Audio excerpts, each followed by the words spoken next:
师傅好了，快戴口罩。我们戴。我扔。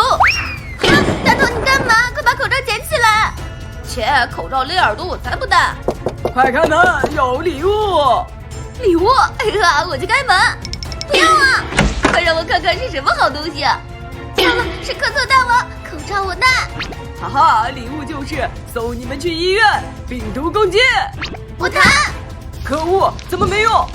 哼，我们戴了口罩，病毒可没法进入身体。科特大王，快离开这里！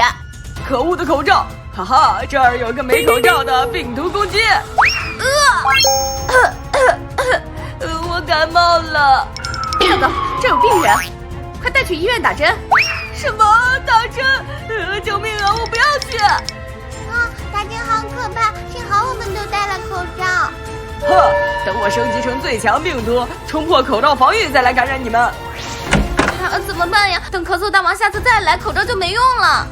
放心，只要我们多运动，增强体质，平时多注意卫生，什么病毒都打不倒我们。好。哈哈，我满级咳嗽大王来了，病毒攻击！我弹。可恶，这次你们连口罩都没有，为什么我还是感染不了？哼，我们最近可是非常卫生，才不会给你感染的机会。没错。糟了，今天上完厕所没洗手，应该没事儿吧？我不信，病毒攻击！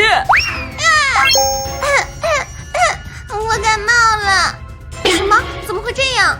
哎呀，是我今天早上上完厕所没洗手，手上太多细菌了。我怎么也感冒了？我知道了，你刚刚吃了鸭手拿的蛋糕，接触传染了。什么？原来我是被丫传染的。倒霉。伙伴们，朋友生病后要保持一定距离，等他们好了再一起玩哦。我们小孩子太容易被传染了。